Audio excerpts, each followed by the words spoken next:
this episode, we're going to do something a little different than I normally do, which is we're going to kind of go over like a Q&A we've been getting from viewers and listeners of the podcast. There's been different topics that you guys have asked about or wanted us to discuss. So I figured I'd bring Natalie on. Natalie, as usual, thanks for hopping on the podcast because I know you love doing these. But one of the first topics is, and I want to do this first. For those who don't know Natalie works with me, been working with me for 5 years. So if you don't know who Natalie is, she's been my trainer. How dare you? Yeah. Like, how could you not know who Natalie was? With that said, okay, so one of the main questions we got asked was variable reinforcement schedule. And we know in various detection disciplines, the variable reward schedule is something that has been kind of shied away from or feared, depending on what it is. Because what I find unique about it is in all other all other dog training formats, variable reward schedules are something that people are very used to doing. But the minute we bring it into detection, there is this pullback or, like I said, fear about it. So you did a whole webinar about variable reinforcement for specifically the sport dog world, which is the one that seems to be the most, I would say, hesitant to use it, but also one of the ones who could benefit from it the most, too. So I guess let's first just say, what is variable reinforcement schedule? Let's do VRS, and then we'll do VRT as well. And then we'll go into kind of like what you did in that webinar, but talk our way through it. Sure. So variable reinforcement schedules is the schedule in which you're reinforcing your dog. So most of us, when we're starting behaviors with our dog, we are on a continuous reinforcement schedule. So a 1-to-1 ratio, the dog does the behavior. The also dog known gets as a fixed reward. ratio for those who are being technical. Yep. So you start with a 100% reward schedule because you're acquiring a new behavior, you're building proficiency, you're generalizing it to new environments, all of that stuff. And then typically with most of our behaviors, we end up moving it to a variable reinforcement schedule because I'm not going to pay you every time you sit. I might ask you to sit 10 times a day. I'm probably not going to pay you 10 times a day each time for that sit. And we look at that as very normal when it comes to our day-to-day life with our dogs or other sports that we might do. And then when it comes to nose work, the idea of the dog working and not getting paid for that indication or for finding the odor is a really uncomfortable thing for a lot of people. In my experience, the dogs take to it pretty easily. It's, sort of the emotional side of the people that have a hard time with it. So there's a lot of pushback, from certain segments of the community to, not want to do a variable reinforcement schedule. I certainly feel, and part of the reason that, we started looking at it more was it was really important for our professional handlers to have a good grasp of how this works and what it is, because they end up really needing it and needing to build it into their training because they'll do it operationally, like our narcotic handlers that maybe don't pay every single response they get from the dog because there's confirmation or there's other protocols, in play. And I'll stop right there for a second because you brought up a great point. In the professional world, VRS is used, but used in a very unique way, meaning, just like you said, operationally, they don't know what's there in some cases. So they don't want to reward because from their point of view is, I don't know what I'm rewarding, which then the question gets thrown back to the handlers is, why would you be fearful of what you're rewarding if you've trained good, right? Yeah. And it's not always just about not rewarding when you don't know the answer, even though that's a lot of times what people will say. It's also sometimes could be a safety thing. Sure. Bomb dogs, even for the narcotics dogs, Yep. Somebody knowing what's happening. To the point that we're bringing up, though, most of the time where the variable happens, where they're not getting paid, Right. is always on an operational search. And they don't train And they for don't do that on training. Correct. Training is a fixed ratio, 1-for-1. They pay every single Yep. time. And then all of a sudden they go over here. And the risk of that ends up being that the dog will start going, oh, under this condition, this context, I don't get reinforced very frequently. And in some dogs, that's a pretty big violation of expectation. Yep. On the other side, they know the context of training really well. And they go to that location, the old abandoned building that everybody trains at, or the junked up cars or the car lot. Those are the ones that are always going to pay them, when they go to those environments. So to your point, like you were saying, is We saw that happening, Yep. and the conversation started going into why aren't we doing variable reinforcement schedules in the training so that way the dog is less likely to go, oh, this is reality operation, this is training, this one sucks, this is not as fun, this one's the best time ever. It's also important when you're utilizing a variable reinforcement schedule that there is a training progression for it. Correct. So for those professional handlers that we worked with, there was no training. There was no training plan for it. They weren't thinking about where they were in that reinforcement schedule. So, am I paying 90%? Am I paying 80%? Am I doing half? So to have people really think about that is important. Variable reinforcement schedules help keep our behavior strong. So if your dog is on a 100% reinforcement schedule, your behavior is more likely to go through extinction if suddenly, for whatever reason, there was an absence of reinforcement. It's going to break down faster. It's just not as tough because it hasn't had to be. It gets paid every time.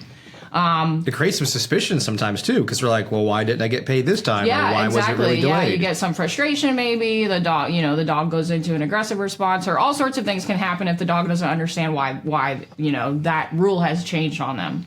On the sport side, it's not as serious. You could pay your dog 100% of the time if you're getting confirmation.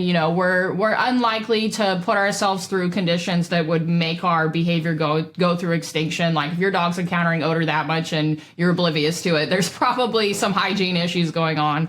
But it does make your dog a little bit stronger overall, I feel, if they encountered residual for some reason and you didn't acknowledge it, or, you're training with somebody that's maybe not as clean as you or as clean as we would like, and your dog hits residual and, nobody knows why the dog's alerting, but you trust your dog. Having that variable reinforcement schedule will just protect you a little bit. And then on the trial side, it gives you a little bit of a competitive edge. I think it's a little silly, or I kind of roll my eyes a little bit with some of the sport community when we talk about, I don't want to do things to make myself competitive. And I agree with not messing with stuff just, for the goal of being competitive. But it is a sport, and I think anybody doing it that says that they don't care if they do well, or we're not doing things, to get that faster time, like maybe shortcutting our dogs, understanding of an indication behavior or all sorts of things, we certainly do that. And having a variable reinforcement schedule, it's just another layer of training that maybe can give you a little bit of an edge. And I find, especially at the higher levels where you would really want that, the dogs, that is not the only, your reinforcement to your indication is not the only thing maintaining that behavior either. So, there's other aspects of, some intrinsic motivation for the dog to solve those problems and things like that. But yeah, it just gives you, you're not stopping to reach into your bait bag and pull out a couple pieces of treat, and you can move your dog on just a little bit faster, so there's that on the sport side. And then on the professional side, it's just having that continuity between what your real, environments look like and what you present to the dog in training. And the next common question we get within that is, well, at what stage do I begin to do variable reinforcement schedule? Well, I think that's kind of a tricky conversation. Certainly the majority of people wait way too long. When I started playing around with it with my border collie, he had been doing nose work for, 3 or 4 years at that point. And then I started changing, some of those rules on him. And there was an initial sort of adjustment for him to understand what was happening. I think if we start at whatever point your dog has good proficiency in that element, I'll say. So I think one of the things we have to be aware of within detection and implementing VRS and detection is that the context is really what is going to dictate sort of where you should be at. So we might think about like, oh, I trained my dog on birch, or I trained my dog on meth or whatever, and now they know that, and like I'm good. But you're really not, because you have to make sure you've generalized it to all these different locations, all these different ways your odor could present. And because we have all of these different sort of levels or scenarios or presentations of our target, of our odor picture that the dog needs to understand fully before we could move away from continuous and put it on a variable reinforcement schedule, we have to be really looking at our training with a detailed eye to say, this is easy. This work is easy right here for my dog. Containers or, boxes, pipes, whatever. This is easy. So I'm going to move away from continuous reinforcement because I don't need it anymore. My behavior is built. My dog understands it. I'm going to go to 90%, and then I'm going to figure out where I want to, sort of live at as my maintenance. And then that might look totally different looking at like your vehicle searches or something. Your dog may still need continuous there, but be at 60% in your container work. And then I think at a certain point, they can all kind of blend together and the dog is not offended. I am always changing, sort of my plan as I'm working with the dog. So I might say, on this search, I want to do a 50% schedule. I know that there's 4 hides out and my dog's going to get paid for 2 of those. I'm going to purposely select the easier ones to be the variable rep and not the more difficult ones. And that's not always just the hide. That could be my dog kind of sucks at thresholds. So I'm going to for sure pay the threshold one. And then I might move them on from there and not pay whatever the second odor they encounter is. So it does require some planning and sort of some really well thought out, training progressions to implement it correctly. I think that scares a lot of people. Yeah. You do have to understand it enough to be able to navigate those nuances, or your dog will get confused. And also when you're first implementing it, like there might be a little bit of, this is different, just like we would have when we started putting, our obedience behaviors on that as we're figuring out what does that reinforcement schedule need to look like for this behavior that I have. Yeah, and there are a couple things there. So as we share when we do this in our lectures and seminars is we will typically say, hey, we introduce that when we call step 2, once we kind of got through discrimination. And then the game is really just searching containers, whether it be the boxes, the pipes, just general containers. People can use cardboard boxes, kind of the lineup kind of thing. It's at that stage we do it because it's easier there because we can make a find. Depending on, we'll get into the markers here in a second, but we'll make a find, maybe do a condition reinforcer, a marker, and then ask the dog to find another, and then move right on. And then the very next row is a find that will do a full-on reinforcement marker and reinforcement item. So that way, again, it doesn't take much for the dog to move on, because the other question we get all the time is, well, my dog doesn't want to leave the last place it found something. So the first thing I say is, are you on leash? And usually the answer is, well, no, I'm not on leash. So I'll just say, okay, we'll put him on leash and then just mark and then say, find another, and just walk only a few steps over, and there'll be a lineup with odor in it. And then, like you said, now we're going into like a 90% ratio. Because in the episode I did with Dr. Simon Guebois, where he talked about this and the importance of it. Really useful to hear him talk about it. Yeah, because he said the biggest issue that most people do is they drop from 100% to 50%. And it's so easy to do. I know even for myself when I was first playing around with it, if you don't plan out exactly what you're going to do, you start working the dog, and it's actually you get kind of stuck on, like, I'm not reinforcing or I am reinforcing. And then you finish the search. Like, I had a search with Gus, and this was when I was starting to implement it in trialing, and I had a trial, and I did not intend to do, like, no reinforcement for the whole run. I was going to pay the second one. And I think there was, like, 3 hides, but in that moment, under trial pressure, like, things change for you as well. And I ended up, because it's an unknown number at that level in trial, so you can't plan it out quite as well. But if there was an additional fine, my plan was to pay him for that. But it's like I got stuck in moving him on, and I finished the search and realized that I didn't pay any of the indications, which for Gus at that stage is fine. And actually, like, I kind of liked it. The judge really liked it. And I just paid him at the end, and he withstands that well and was pretty well prepared before that trial point. But you really have to be planning it out, because just for the human side of it, if you're not used to doing it, you'll be making mistakes as you go through as well. We always default to our training. Yep. And if our training is always that constant reinforcement, where that's 1-for-1 ratio, then all of a sudden on a trial day when you're stressed, you're going to default automatically to that, even though you've already built a variable reinforcement schedule in. So that's an important one. The other part that I liked that you mentioned there was people understanding that they have the flexibility Right. to use it when they need it. Yeah, it doesn't mean you're just on that schedule for everything. Yeah. Like, if your dog says, actually, this hide was super hard, pay that one fully. Like, Yeah. you don't need to do a variable rep there just because you initially planned to. Yep. This episode of Canine's Talking Sense is brought to you by dogbase.co, the all-in-one platform for working dog professionals, from training logs to certifications, deployments, medical, overall performance tracking. Dogbase keeps everything organized and accessible in one place. No more notebooks or scattered spreadsheets, whether you're running detection dogs, patrol dogs, search and rescue, nose work, scent work, whatever it is, Dogbase has a package that fits your program. And it's completely customizable and it grows with you. Go check out dogbase.co today and streamline your training program. We personally use this here at Ford Canine. It is a wonderful application, great for logging everything you could ever want, especially when it comes to detection work. So those of you in nose work and scent work, go check it out. And then with some of the dogs in the earlier stages, when they're maybe not as motivated as other dogs, you'll probably stay in the fixed ratio longer than you would with a dog who's more higher motivated sometimes, because to be honest with you, a lot of times we need the variable reinforcement schedule for those higher drive dogs to get them to kind of maybe chill out a little bit. There's some things we deal with, they'll get a little bit of some anticipation that they go through that they really want.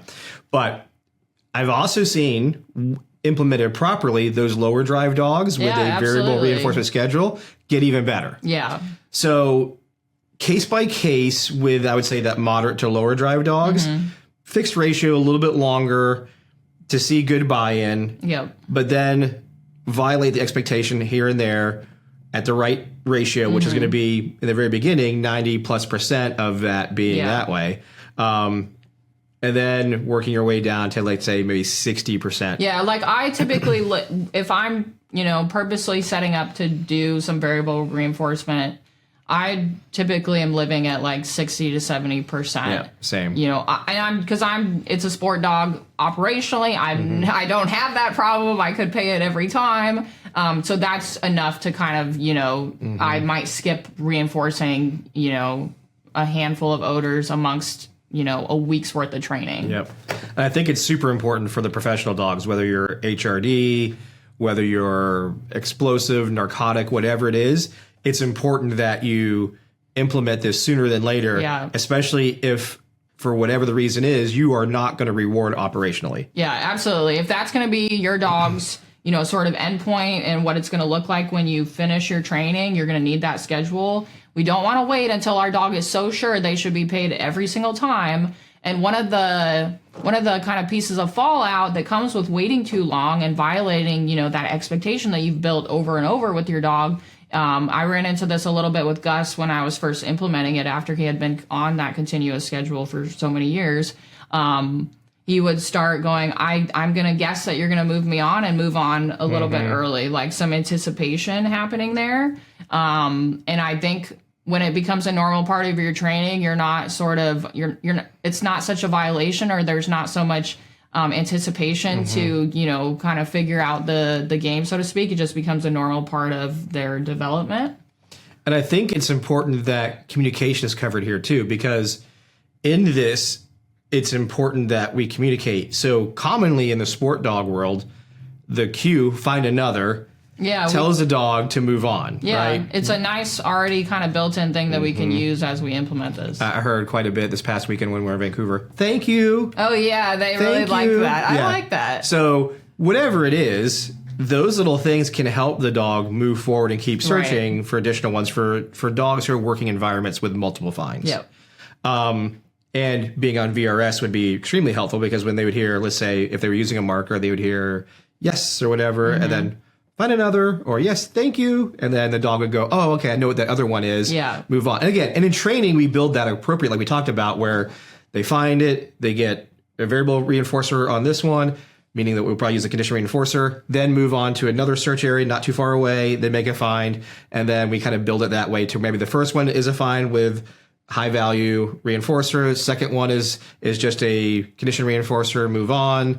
Maybe once you're further along, another one whether they find it, condition reinforcer, move on, and then end with one.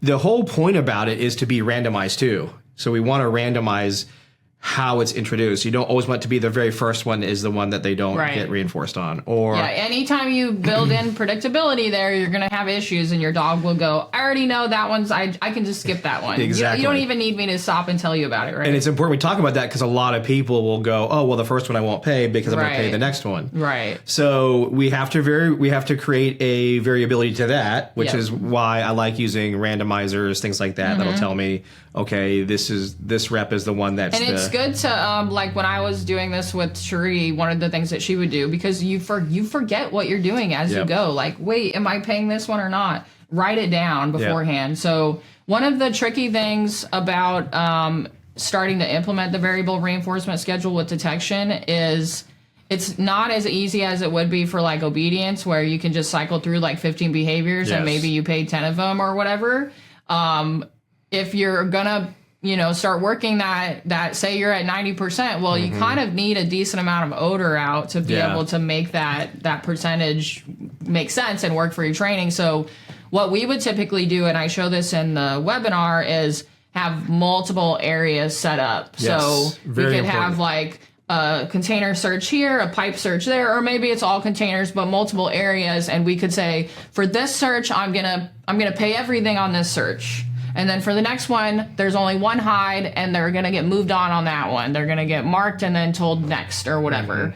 And then on the third search, they get paid again. And then on the last one, we do variable, and then they get paid at the end of the search anyway. So you can kind of plan it out like that, but you do need a decent amount of odor out there to be able to properly implement.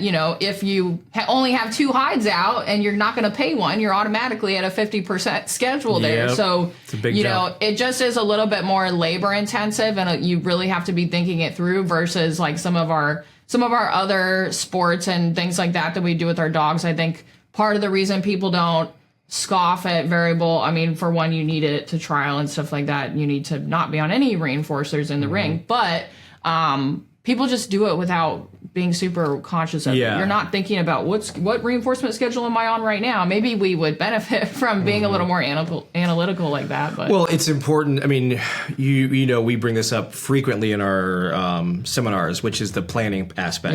You have to invest in the planning of your training sessions. You don't want to just wing it. You want to be able to put some thought into it, know what your desired outcome should look like. What do you want from that session? If it doesn't work out the way you want, what are you going to do? What is a reset criteria look like?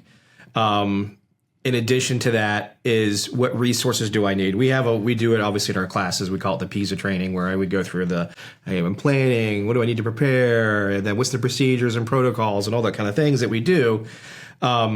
But people just need to sometimes just slow it down. What is my objective today? And you already know this. I'm a big fan of writing it out. What do I want to accomplish? And it's super helpful when it comes to something like this, where you are looking at your reinforcement rate. Well, we're becoming more technical now, right? It isn't just super easy. And in that, we can go into the VRT, variable reward type. And what that is for everybody is, the U.S. Customs, or I should say Border Patrol is probably the better one I should say. Border Patrol is really good about this. Their dogs will have, or their handlers will carry with them usually 4 reward items with them. A rubber hose, a wooden dowel, a metal pipe, and then maybe a tug toy. And every handler knows what their dog's favorite is. I can't say for sure that when they reach in their back pocket and grab whatever one, it's randomized. It might be. Or the handlers very much know, well, my dog, if I give my dog the copper pipe, if I give my dog the tug toy on this first rep, trying to give him the copper pipe on the second rep won't work so well. And that's related to the reward value. So the important lesson we do VRT is to know, if you give them their highest value item, if there's lesser value items that you need to work after that, you're probably not going to get a lot of buy-in. You're probably going to get some frustration out of the dog. So there has to be thought made in VRT. If I'm going to use VRT, I'm going to give them the thing that they like, and then maybe another thing that they like, but then I'll give them the favorite thing. And you can use VRT on food. You can use it with toys. And in fact, the unsurety of the expectation for the dog is sometimes also very good. And it's something that needs to be introduced, again, sooner than later. Because, yes, once the dog has been trained, let's say for months or maybe a year, and all of a sudden you want to try to introduce this, you're probably going to have You've been using the high-level toy the whole time. Yes, you're probably going to have a dog who's going to be like writing you going, you know what, I'm contacting my union rep. This is a violation of my contract. Yeah, I think the this. important thing to know if you're looking to use VRT and on the sport side, I see people use it when their dog is really a toy dog and they would really, the dog would much prefer to work for toy, but you don't want to work for toy. Why? Because it eats up your time. Yes. Right? Back to who cares about being competitive? Yeah, all of a sudden now I'm going to use food because I can pay faster and move right. on. Yeah. So it's important that when we're looking at that, we are understanding that those maybe lower value but still, you know, have reinforcement value, those items that we're picking for that, whether it's food or the toy or whatever, part of the benefit of working under a variable reward type is that you can scale up. Yes. So you can say that was good, that was really good, but like you're saying, it doesn't work great in the opposite direction. In fact, it can be punishing for dogs. If a dog thinks that, ooh, my favorite thing is coming, or you always give me my favorite thing, and then I pull out a piece of food and they really wanted their toy, that can actually have a punishing effect on your behavior. So when we do that, again, it requires a little bit of planning to say, I have this toy and this is going to be my last rep, or we find the last odor in the space, or we do an amazing blank and then we're done, or whatever it is. I'm kind of saving this for that, and my lower value items are almost predictive of that higher one coming out. So your food will take on more value if the dog goes, ooh, every time I eat a piece of this food, I'm getting closer to my tug toy. Things like that. But if your dog said, I get this tug toy, and then you're going to try to give me a piece of food, like, get out of my face with that, right? Yeah. So we have to make sure we're implementing it in a way that the dog has some flexibility there to say, like, okay, yes, I'll accept this, I'll play with this partially because I know that it's going to be predictive of that thing that I really, really want to happen. And if you're running into some of that, or, you know, like the sport people that are doing the food reps, that's the variable reinforcement schedule. You know, maybe don't need to have those food reps. You can just move the dog on and then have the really big game of tug, you know, at the end. You don't even need to play with that. Not that it's not useful at a stage. Ford Canine membership. Many of you guys remember our 3 levels. We had bronze, silver, and gold. But July 1st of this year, we decided to make it one membership for everybody. And that was thanks to your feedback. In addition to your feedback, we've also added a Facebook group for Ford Canine members. In this Facebook group, we share lots of videos. You members can also post videos in there for myself or Natalie to review. We made this resource based on your input of wanting more interaction with us. With the Ford Canine membership, you also get discounts to everything on our website. So if you haven't joined Ford Canine membership, you definitely should. We've just posted videos of puppy cognition with my new dog, Neo. My lectures, what we've just done in Vancouver and other locations, are all posted there. So that way, even though you may not attend a seminar, you're going to hear my lectures every time I go out and teach. We also share videos of me working my dog, Ammo, and Natalie working her dogs, and other people working their dogs, all for the sole purpose of sharing information, answering questions, letting you guys ask questions, and give input as a collective group and community. To join, go to fordcanine.com. Up top, click on membership, and we hope to see you in the group. Yeah, well, and we both get this all the time, is where people are like, oh, you know what? My dog won't take food. It's toy only. Right. And they're not wrong, because the dog's expectation, because they've been doing it for now a couple years or maybe even 6 months, whatever it is, the dog goes, this game, I get this. I get the toy, And when you try to offer me a food, forget it. What has been cool is in the classes that we've done, we've had handlers come up and say, my dog won't take food. Right. Is that we show them how to play with food. Yeah. And then food as a interactive event turns it into almost like a toy. Yeah. And the dogs end up have no problem. Yep. Are there some dogs that no matter what we try may not use food? Just doesn't have the value. Yeah. But that's a lot lower number than what the truth really is, or what the assumed truth is.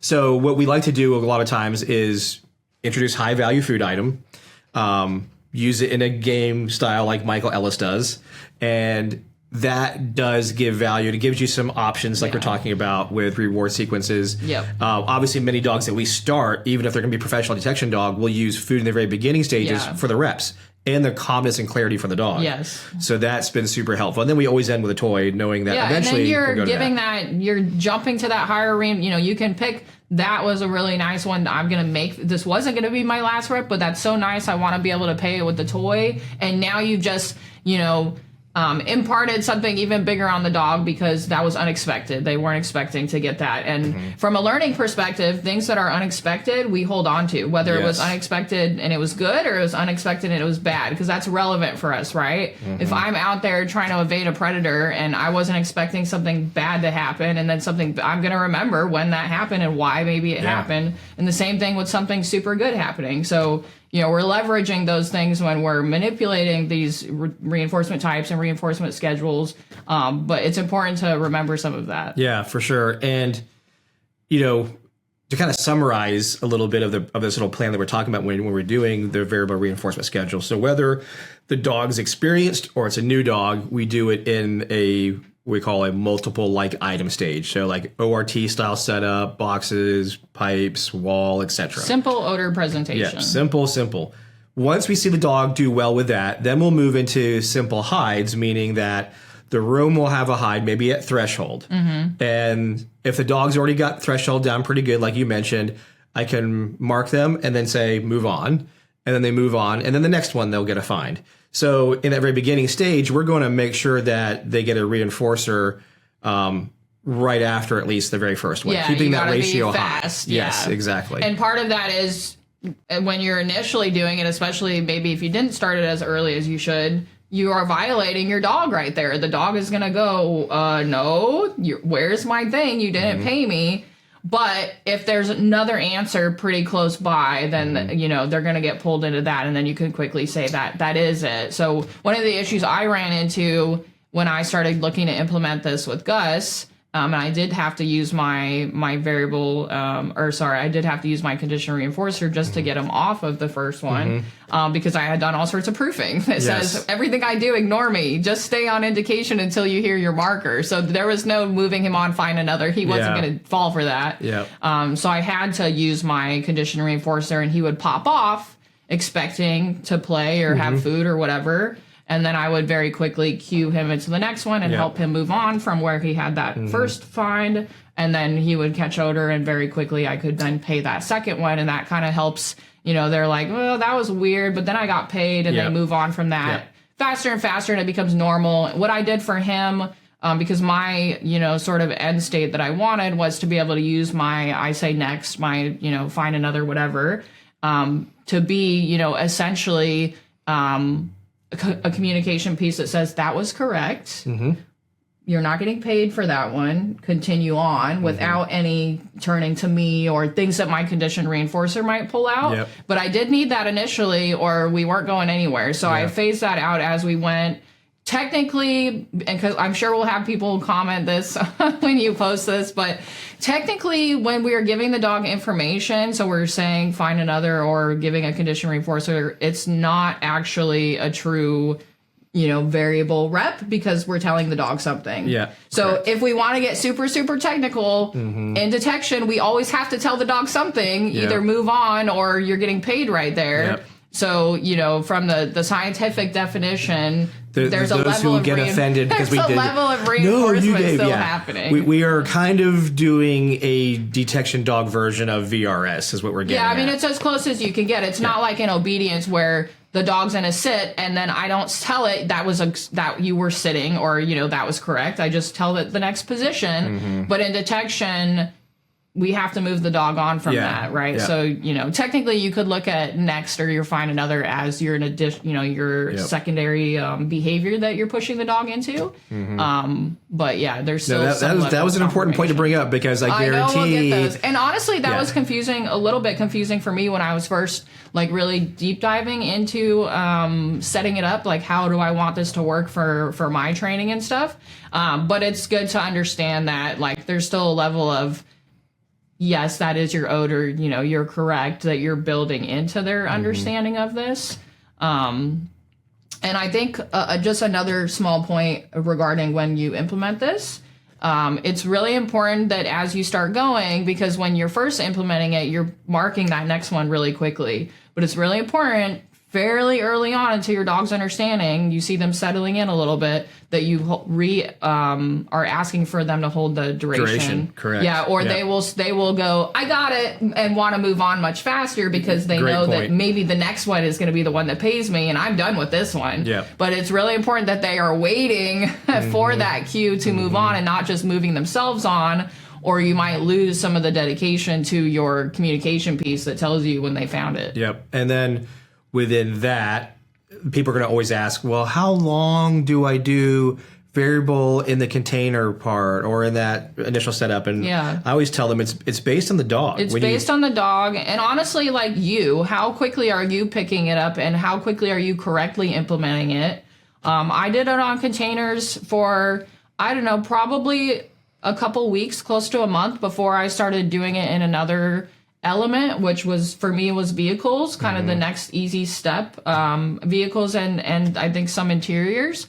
And then you're starting back, for me anyways, the way that I was doing it is you start back at 90%. So even if I had him at 70% in my containers, when we went to vehicle, I went back to 90%. Correct. And then worked it back down to whatever that level that you want to live in. Because it's a different context at that point, potentially. Absolutely. And again, like the dogs that I've worked through with it, they take to it really easily. They are not offended. They only look at you like, what the heck, maybe once or twice. But, there's so much other reinforcement happening in our detection. The searching component is reinforcing just the act of finding it. I'm sure we have all seen dogs, if you do any marker detection stuff, where you mark the dog and the dog doesn't come off because they're still sourcing. They weren't quite happy with exactly where they landed. And they're saying, yeah, I know you got payment over there, but I'm going to finish this right here. So you see stuff like that. So it's not just our, that primary reinforcer that's holding everything together. Yeah. And I think, as people go through that plan, I mean, and I just thought of this as we were sitting here. I was like, oh, yeah, I did also do one of our monthly progression plans is also VRS, which will be on the website in there somewhere. In that section, we have progression plans. But in this sequence is, like you said, we get through container version. Then we go to the next one, whether it be vehicles, whether it be rooms or whatever it is. And you go back up to a higher rate of reinforcement again until you work your way back down. The cool thing is when you do this, it doesn't take as long because the dog doesn't understand the concept. Yeah, they pick it up quickly. You have to set yourself up for success because the biggest errors that we see is, one, the dogs aren't diverse in their reinforcers. Back to VRT. They only do one toy and one toy only, or it's the same type of food reward. So we need to have the dog have a good VRT kind of established. They can do different reward items. That'll be super helpful. The bigger one is the human. The human is the biggest issue when it comes to this because the human a lot of times is inconsistent in the communication.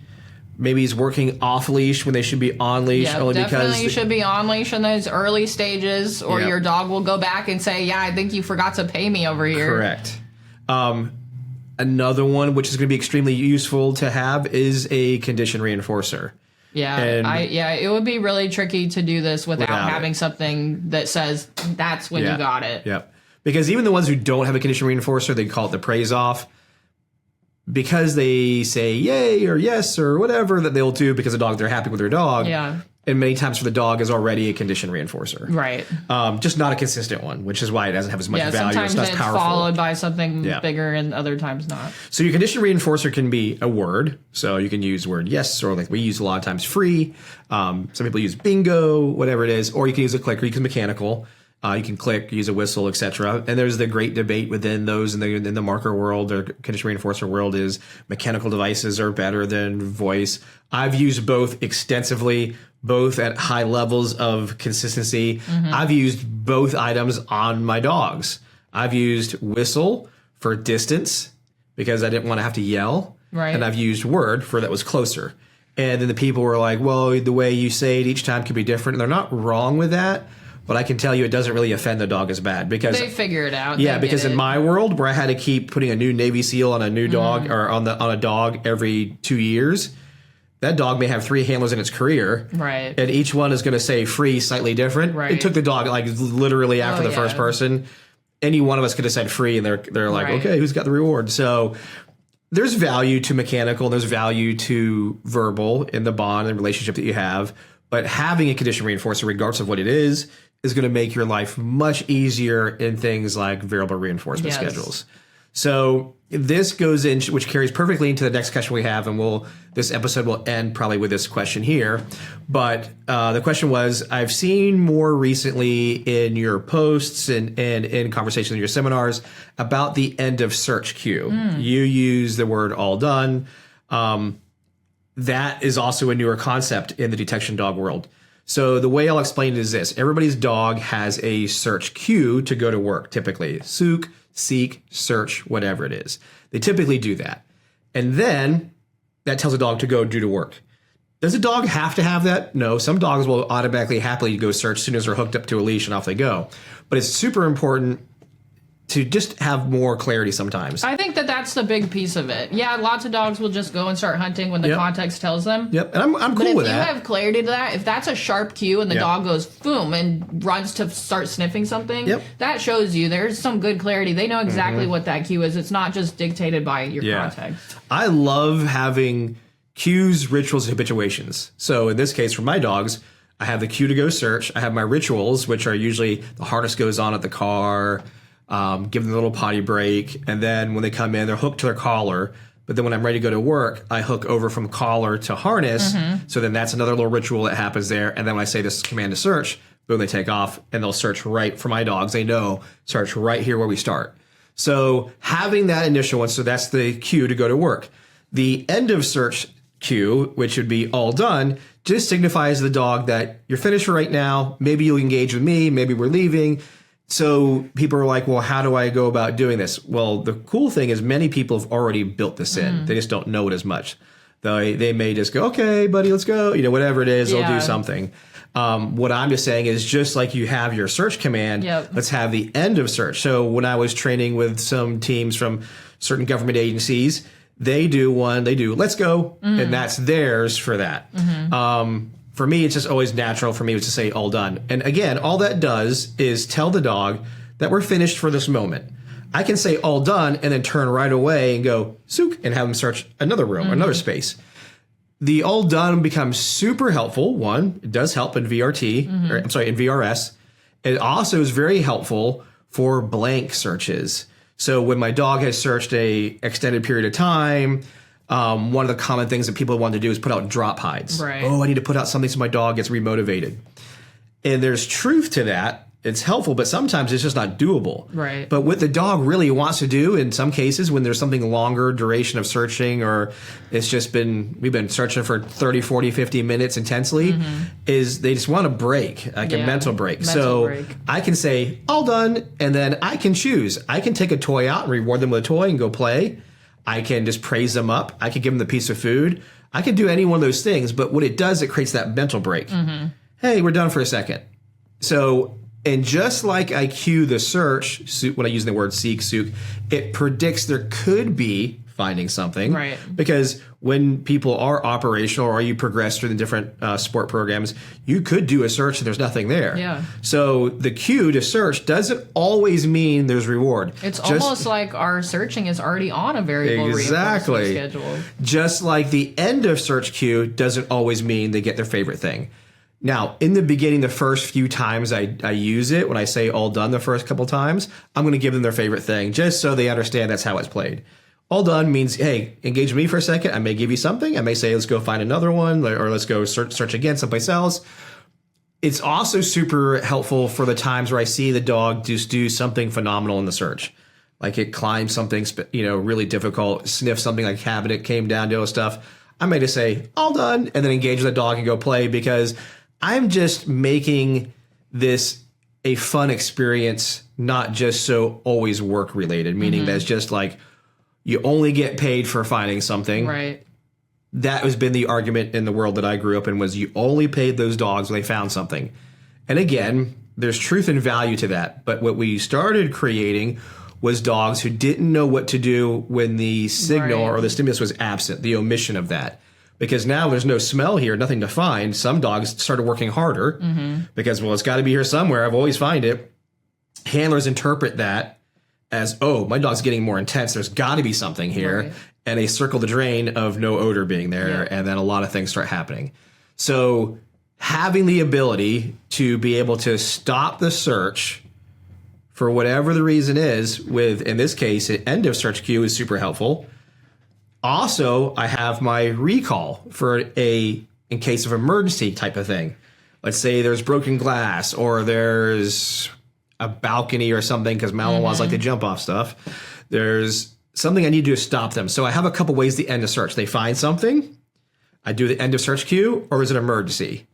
So those are the things I stop them. So here is the emergency recall. Come back to me immediately. End of search is just more happy-go-lucky. I'm just letting you know we're done for the moment. Let's play around. Let's have some fun. And then, of course, if they find something, if they're on a VRS or a fixed ratio, they're going to get some type of signal or reward for that. Those levels of communication help a dog out so much because now the dog isn't guessing. Right. The dog's not like going, are we still searching? Are we not still searching? What's going on? Should I find something? I always find something typically. Why didn't I find something now? And there's that bridges that gap between operational or competitive searching versus training searching. And again, if we can do things here in the training world that can bleed in really nicely to the operational world and give us more tools, especially in the absence of odor, the dog will become more clear about what it's doing, which makes it even easier for the handler to read, which we both know is probably the number one issue in most of the detection dog issues that exist, stems from handlers' inability to truly know and read their dogs. And if I can create a communication system that makes it a little bit easier for me or makes it more forgiving for me, for my dog to understand some things, the better it's going to be. Now, the question will come up, which is that potentially over communicating? And the answer is, well, true, yes. If you have a dog who's already really into you, all this extra communication could become problematic. So again, you use this stuff as a tool. Right. We build it in obviously right from the beginning with all our dogs, so it's not anything unexpected. I think that the big kind of component about when you're establishing all of these communication tools is that your foundations are solid, and then these end up being complementary to that. Correct.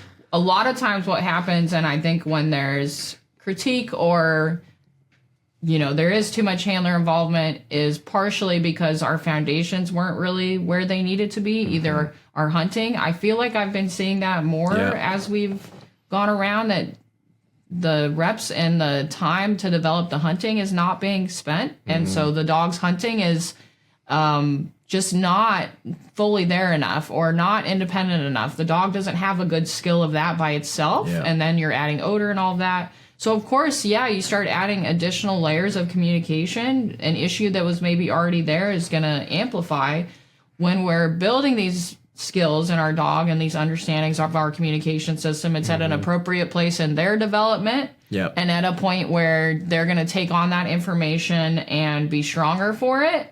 But a lot of that stems from having a solid communication system to begin with. Your dog's not guessing from day one, and you're building out the skills that you need, and then these are just adding to that as opposed to being a distraction or something 100%. Like that for the dog. So if you're looking at implementing some of these things, please, please, please make sure your foundations are there, because if they are not, stuff's going to fall apart. Yes. And you're going to abandon it too soon because you're not comfortable. Right. So to piggyback on that, as you implement this, go to a trainer or even some of the resources we may have online as ways to kind of get you more familiar with it. Don't just wing it. Yeah. Back to the point we made earlier was, as you do this, set up an entire plan before you go do this stuff.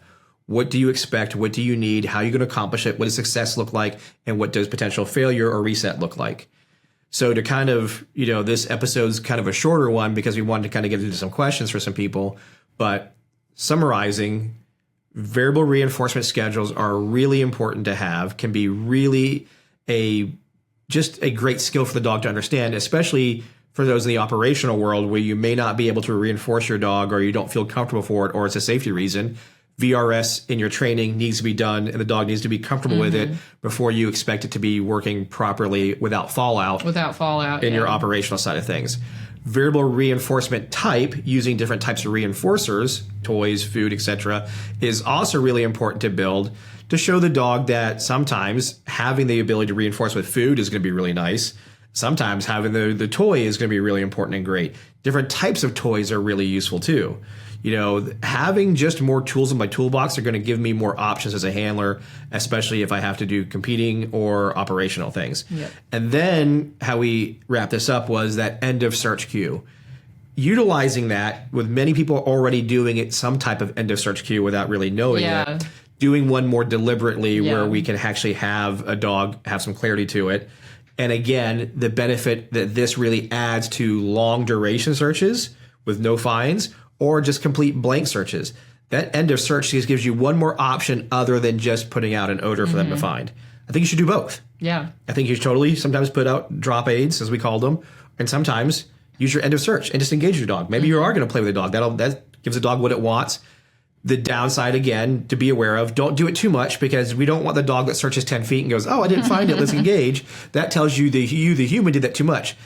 End of search queue, and then in the beginning, will get reinforced with the high value the first few times. After that, randomize it, and then you're good to go.